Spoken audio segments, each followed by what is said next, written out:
Welcome everybody. Today I'm here with my old dear friend Richard Roy, my new dear friend Jeff Chaisson. We're in Leiden, Massachusetts. Richard's palatial, paradisial Taiji training area.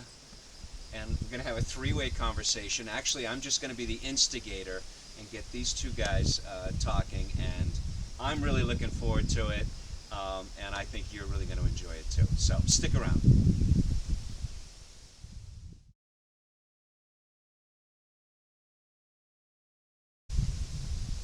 Welcome everybody. Today I'm here with my old dear friend Richard Roy, Sifu Richard, my new dear friend Jeff Chaisson, Sensei Jeff, and I'll just be calling them Richard and Jeff, and I hope they just call me Ray. We're going to have a nice conversation today. As you've seen, I've had an interview with Richard, I've had an interview with Jeff, and I really thought this would be a great interview to put them together to talk a little bit about their relationship, about them teaching, and also about, in the martial arts world, how do we pass not only knowledge from teacher to student, but how do we pass a school or information or a style from teacher to student, and then some of us who have received lineages and received teachings, how do we receive it, how do we pass it on? And I'm telling you right now, this is going to be super educational, especially for martial arts teachers in the audience. So with that, welcome Richard, welcome Jeff. Thank you, thank you. So just really beautiful to be out here, just perfect weather. I'd just like to start this off just with a really quick. I'm going to ask Jeff, how did you find Richard? How did you meet? Your Sifu, your teacher, and how did you get into all of this? Well, it started with 3 years of begging my parents to let me go to karate class. About 3 years to wear that down, prove that I was serious about it. But once I got it, my mother worked with a black belt who trained at the studio with Sifu Roy for a while, Buddy Kennedy. Yep, they both worked at Judd Wire, and so because my mom worked with Buddy Kennedy, my mom talked to him about me getting started, and he said you should go to J.R. Roy Martial Arts Studio. That's where I go, and pretty much everything after that was history. About what age? I was 10. It's funny because I tell people the exact time. I went back and looked at a calendar. It's not like I had it marked down that well, but September 1st, 1994, which was a Thursday, so 4:30 p.m. So 4:30 p.m., September 1st, 1994. That's where I started. I remember that.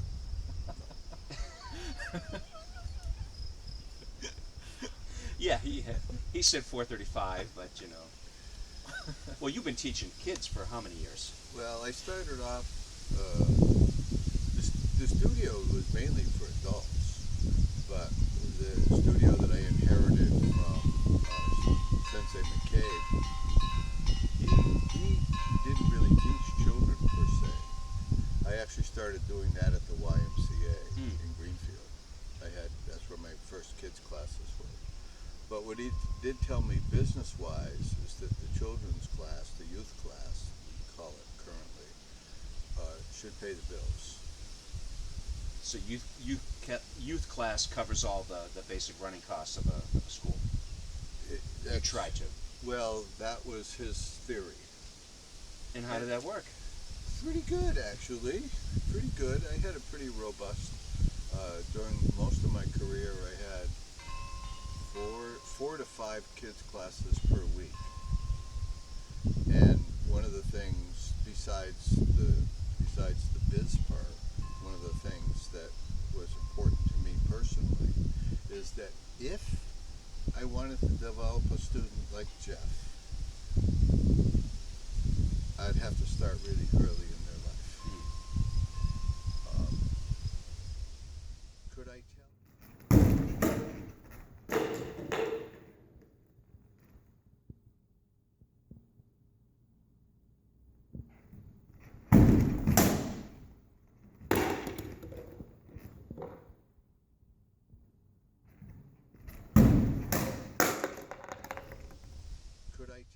was going to stick and not stick? Nope. No indicators. Not really. Yeah, they came back into the class. They started shaving. And they made it. Well, the thing is that when you start when you're how old? 10. 10. When you start when you're 10, you're still in grade school. So then now your transition to junior high, guess what? You have to keep the training going. And then junior high, if you're athletic like Jeff is, you're going to be asked to run track. You're going to be asked to play football. You're going to be asked to be part of all the team sports. And then you're going to get interested in girls. So then you're going to be dating. And then, you got to thread it through high school. Then you're going to get your license. Or you're going to get involved in extracurricular activities. It's actually very, very difficult. So then now you make it through that and you're able to keep the training going. Very difficult to do. It's a rare individual, actually. And then you graduate from high school, and then you're going to go and get college or your job, and then get more serious with a girlfriend, and then eventually have kids and get married, go through transitions of jobs, and you have to thread your art through all of that. So it's almost a self-fulfilling thing. If you're able to sustain through that, then you get a particular, the cream rises to the top, is basically what it is. And you've had a few Jeffs. No, I've only had one Jeff. Okay. But You've had some cream rise to the. I've had some very, very good students, no doubt about it, young students, some of which you knew back when we first met. Yep. Chamin and David Carcutt and like Yes. that. Some of them don't continue training in their adulthood. That's actually a very rare thing. Mostly, if you talk to people about martial arts, they say, yeah, I did karate when I was a kid, but I didn't keep it up. When I was in college, but I didn't keep it up. Or Tai Chi, you get the same kind of thing. They were just unable to sustain. They didn't have the level of perseverance. Well, with all that they got to navigate, that you just, that's a lot. We have to navigate every day. Yep. Eventually you're navigating it through a declining health, which is basically aging. You have to adjust. You have to be able to navigate it through, those of us that were professionals, you have to navigate it through being professional, then not professional. Yep. And then into old age. And, if you're fortunate enough to retire, then now you have to fit it into your life in retirement.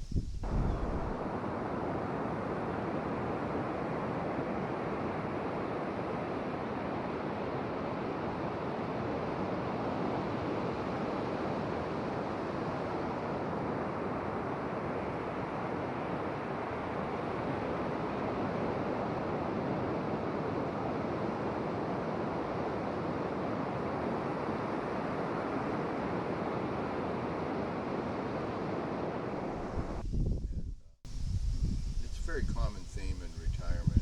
People say, I don't know how I was able to do everything that I do when I was working, because they're so busy. They're busier now. Right. If you don't put your training as a priority and you don't have a class to go to anymore, if you didn't get that squared away, that's going to fall off. Mm-hmm. Especially the physical training will fall off. Yeah. The ouches and all of that kind of stuff. So no, I only have one Jeff. One's enough. One's plenty. You only need one. I tell the kids that you don't need a ton of friends, but you definitely need one. Yep. Yeah. So what was it like training with Richard as a youth, as like he was saying, as a youth, as a junior high, as a high school? I mean, what were some of the different phases, or what were some of the different perceptions you got training at the different ages? A lot of it was just kind of the time and the setting. When I started, Sifu Roy was very active in like sparring and stuff, and some of my favorite things to do was tell stories about when I was growing up and doing the sparring stuff. And I was a very introverted person. And I remember kind of coming up through the karate program. What he was really good at was like pulling me out of me. You know, we'd be sparring, and he'd kind of like poke me a little bit to make me, I don't want to say like angry, but like, come on, you got more than that, come on. And you would almost kind of like entice it out of you. Yeah, those were the days. And as you aged, was it easier to entice it out, or did he still entice it? Well, as I started to get older and I started to, because what Sifu Roy was really good at as I was growing up, and I'm still trying to figure out how to do myself, was he was training everybody to be the next master, which involves training people that once you get up to higher ranks, you start to put back into. The senior students help the junior students, and eventually even the black belts will start to lead some parts of the classes, and then as he kind of started to back away a little bit, the black belts would lead a class without him there. So kind of in the middle, I was trying to figure out who I was as a senior student, and then maybe what I was and kind of getting acclimated to myself is that kind of person. And then about 11 years ago now, we started to kind of made the announcement of I'm going to be starting to retire, and it was who wants to step up. And at the time, and this is kind of the funny part of it, is I look back and I was like, oh yeah, this guy right, this guy right here, that's my dream job. And I tell you. and, Really? and oh boy, the things and the perspectives and the knowledge that I have now, when I look back on this, like, oh yeah, I'm the guy. Yeah. And it's like, no, I wasn't the guy. I was ready to be the guy, but oh my god, like just the stuff that it took to go from where I was no, you weren't ready. All the behind the scenes stuff you hadn't realized that he did to run the school? Oh yeah, that's I love the story about the magic coffee table. Oh, tell me. You go down, you sit after work, you put all your stuff down on the coffee table, you kind of relax, you go to bed, get up in the morning, and all the stuff's picked up, all the stuff's gone. The coffee table just did all by. Oh no, it was the missus or somebody else came by after you and they cleaned up after you. It wasn't a magic coffee table. Well, there's the magic clothes basket too. Oh yeah. You just put your clothes in the basket, and then the next morning, magically they're on the bed and they're all folded. You should try it. I gotta get me one of those. So you had the magic dojo basically, Yes. right? Yep. It became much less disillusioned once I figure out what actually went into the magic behind the scenes. But So was that a learning curve for you, or? yes, very much so. Yeah. I'm good. How did you do that? Did you lay it on him, or did you just let him swim in those waters? Well, my whole idea with any educational process is pretty simple. It's really pretty simple. If the person's getting educated, you're training them to become independent. That's it. If there's no independence from you, there's no education that's gone on. So, no, it's actually getting out of the way. It's like it's any advanced training involves getting out of the way. But then also being okay how he's going about it. So there's a release in the getting out of the way. Getting out of the way and then going back to him, no, you should do this, that, and this, and that. That's not really getting out of the way. Getting out of the way is actually getting out of the way and allowing the other person to do it how they're going to do it. You weren't looking for a clone. You weren't looking for a little you. Not at all. Not in the least. I was never taught that way. You know how many physical corrections I got from Paul Gallagher? Where he would go, oh no, this has to be like that. You know how many of those I got from him? Exactly 0. I haven't got many of that from you either. So it isn't like that. It's more about, I got the same thing from Sensei McCabe. He was about, he called it the science. Mm. You have to scientifically know why you're chambering the leg that way, and et cetera, et cetera. And then Paul presented the idea of principles. Mm. So we operate on that. I always have basically just operated on the principles. You know, that's where the classics come in. Yes. A lot of our conversation is really just about principles. Yep. And various viewpoints depending on where you are in the journey. You know, there's some of the journey you're ahead of me, so you know, it's figuring out, well, from, you know, and then I'm genuinely interested from that perspective, how does that go? But with Jeff, in terms of both the teaching and the biz, it's, you know, he's got to be able to do it the way it also fits into your life, you know, starting from the onset of, when I hand over the business, it's not going to be the primary source of income for you. Now, am I happy that you didn't quit your job, lose your house and your car and your family falling apart because you tried to make a living at martial arts? And by the way, how difficult is it to actually make your living as a martial artist? I don't want to swear. It's pretty bleep hard. If anybody's getting rich, please come and contact me. I'd like to learn how. It's not an easy path. It's rewarding, but sometimes rewards can't buy you a cup of coffee. Well, I'm reaping the rewards in that the biggest reward is that once you get past your work life, if you're able to take some of that skill and knowledge and bring it, wisdom, and bring it into old age, then you've really accomplished something that a lot of people that work in jobs that have more income don't get. They got all used up, and then they retire, and then nothing. It doesn't pertain to their life Right. after retirement. Right. Where in our field, and hopefully that will happen for you too, is that you'll cultivate an internal practice so that when it comes past the time for the external practice and you do get the opportunity to retire, right? Yep. Got the eye on the ball, right? Oh yeah.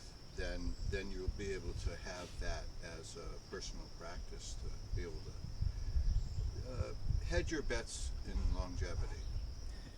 You know, no guarantees, but still. So as you're taking over, he didn't just plop it on you right away. No. So he walked side by side, you know, for you. This might be a tough question, or it might be an easy question.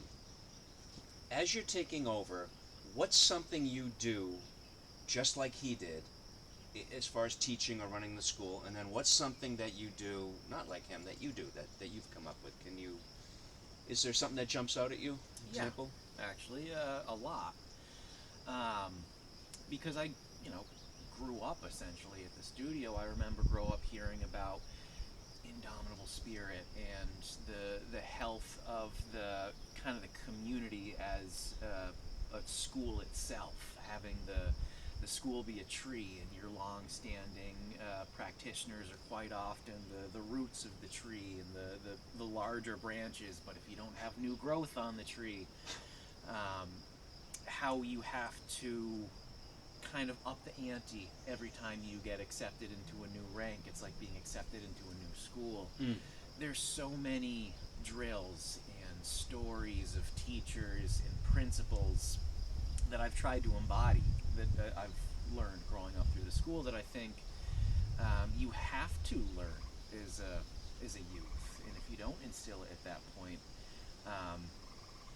it just doesn't get ingrained. And one of the best corrections that I actually got in trying to kind of differentiate myself was actually after an eval, because I was trying to tap into, because I remember how Sifu Roy would talk about, it would inspire you into getting accepted into the school of the next belt, and upping the game. And I remember one time he came up to me after the eval, and I don't remember word for word what it was, but I think you could tell that I was trying to almost sort of paraphrase one of your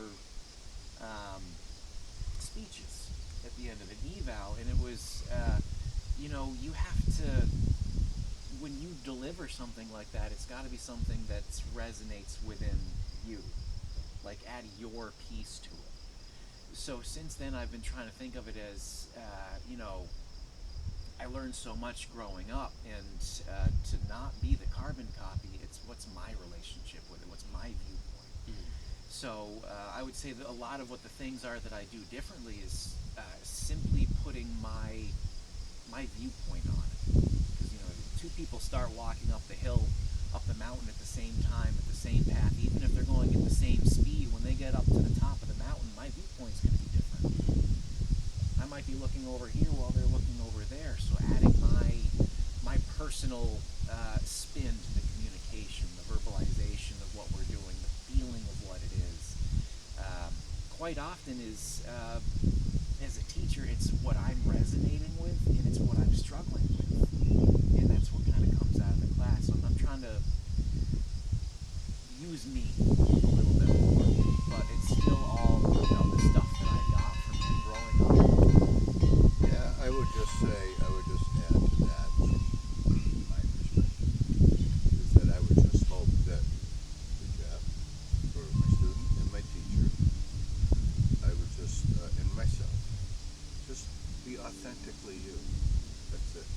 You're not trying to parrot somebody else, or, you can quote a book and like that, but, the thing that we're striving to do is, at all places in our life, to be surrounded by people where we're accepted as authentic us. And believing that what you have, your synthesis, after studying with me and then now with Sifu Ray, that's valid. That's like really important. Nobody else is going to have your way of going about it. It's not everything coming from me. The idea would be that it passes through you and then it evolves. It's only going to evolve if you have what I passed off to you and then you put your stuff in there. But it's got to be authentically you. If you're trying to be, I think one of the pitfalls in happiness, and I would say this to everybody, really worry about comparing yourself to somebody else. That's not going to end well. You don't really want to do that. And I had a lot of that coming into martial arts in terms of, adulation of my elders and the masters and, famous, I'll tell you the story. It's a little embarrassing on my part. It's when I first started with Steve McCabe. I think I was only a white or a yellow belt when the school was up on Main Street. And I had a fellow classmate, Neil Bardwell. Nice enough guy. But Sensei McCabe was doing something in the class. I think he was preparing us for an eval. And he called Neil up. Neil, so guess what? I'm down on my knees kneeling. But he was calling Neil Bardwell up. So, gives you a little insight to me. Yeah.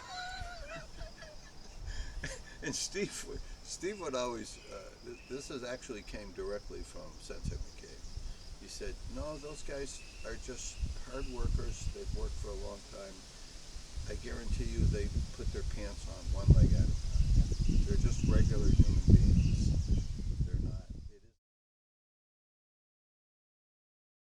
They're not, it isn't that. I remember one time I was asking Master Leong, and he was very patient with me. I asked him a lot of questions. Yes.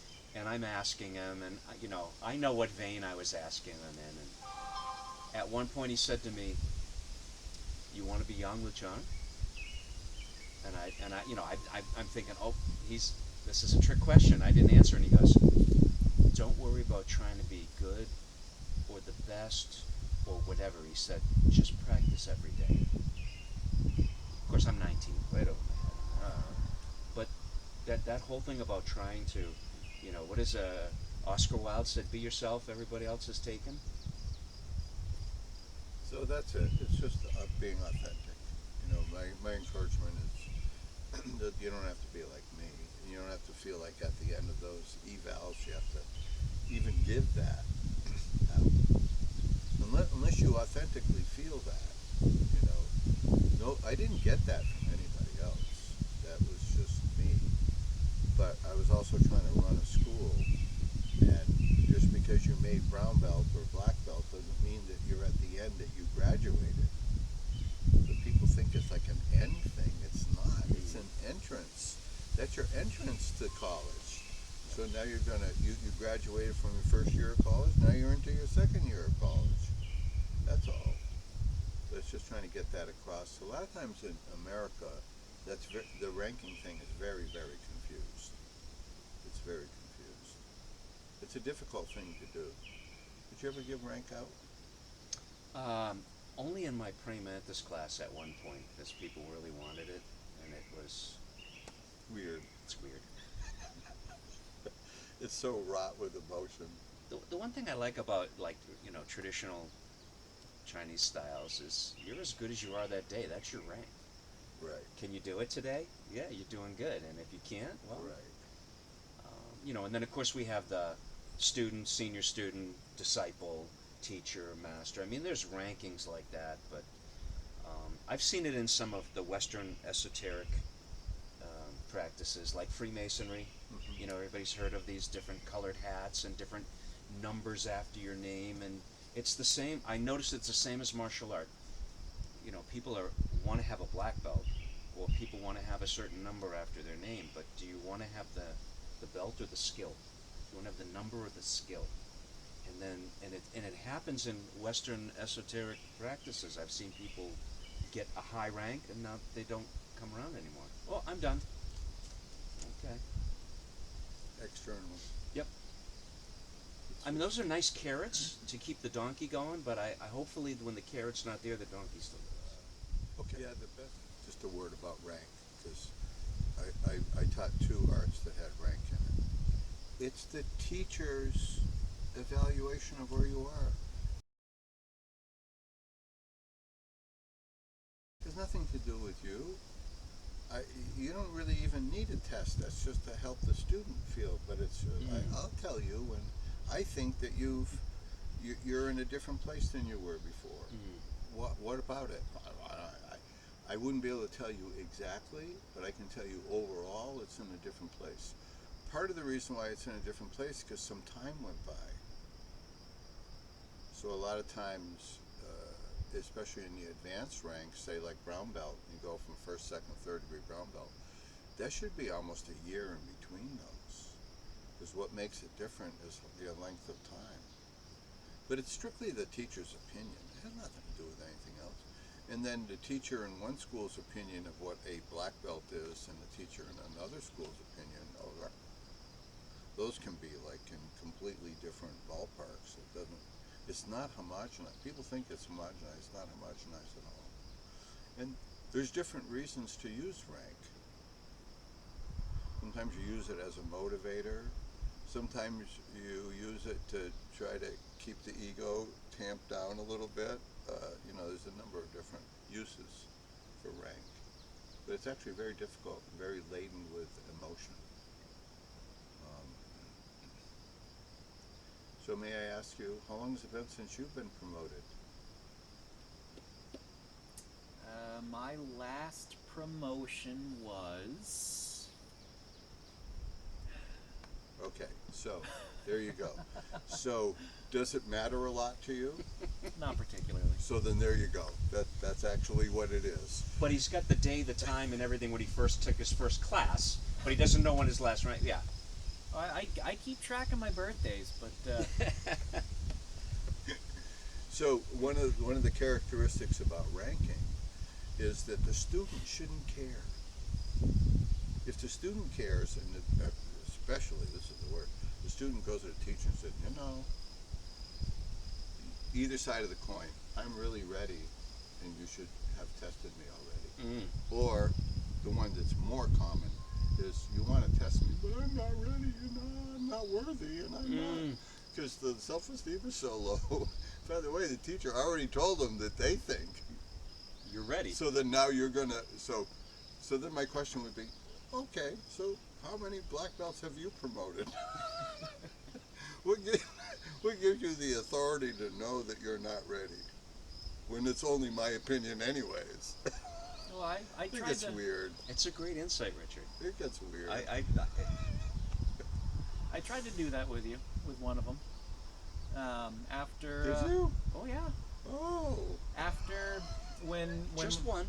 Just one. When my first son was born, Alex, I had to take a step back from a lot of stuff, and I was much less active in the studio for about a year.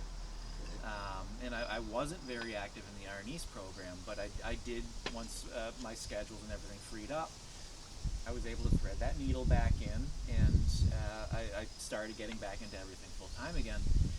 But when I started doing the Arnis, I wasn't wearing my ranking class because I didn't feel like I still earned it, was still deserving of it. And there was one class, Sifu came up and he said, and he looked at me and he said, "What rank are you right now?" I've got a second degree brown belt in my bag. I don't feel appropriate having come back and wearing it right now. And he looked at me and said, "Well, we're going to have to talk about putting a black belt on you soon." I was like, I don't feel like I'm ready. Oh, we'll talk about it later. The talk about it later was him giving me the invite. Yeah, but you have to realize that in the school, the way I looked at it was the foundation's really important, so that's the karate program. And that's where all the basics were. So once you made first degree black belt in the karate system, those basics get transferred over to it isn't like you're taking Arnis on as a standalone art. Because I've taught people that they're trying to do, it's like Tai Chi as a standalone, or Bagua as a standalone art. It's fine, you can do that, but you're going to have to do a whole bunch of preparatory stuff in order to actually get that to occur. Otherwise, it's going to be very superficial. So once the foundation is developed, and I don't think in our studio you can develop a black belt without having a pretty good handle on basics. And usually one of my black belts embraces basics. And if you're going to go into teaching, guess what you're going to be doing a lot of? You're going to be a lot of basics. So if you don't embrace that in your own training, because when you do basics with a class, you're not doing them as a beginner, but you're still doing them, and on your own that's going to be really hard. That's going to be really, really hard to do. But once you had a certain level in basics, when it comes over to the Arnis class, that's different now, because now it's mainly you're not having to catch up as much. It's actually correct. You know, the first camp I went to with a professor, he wouldn't even let you in the camp if you didn't have a black belt in the system.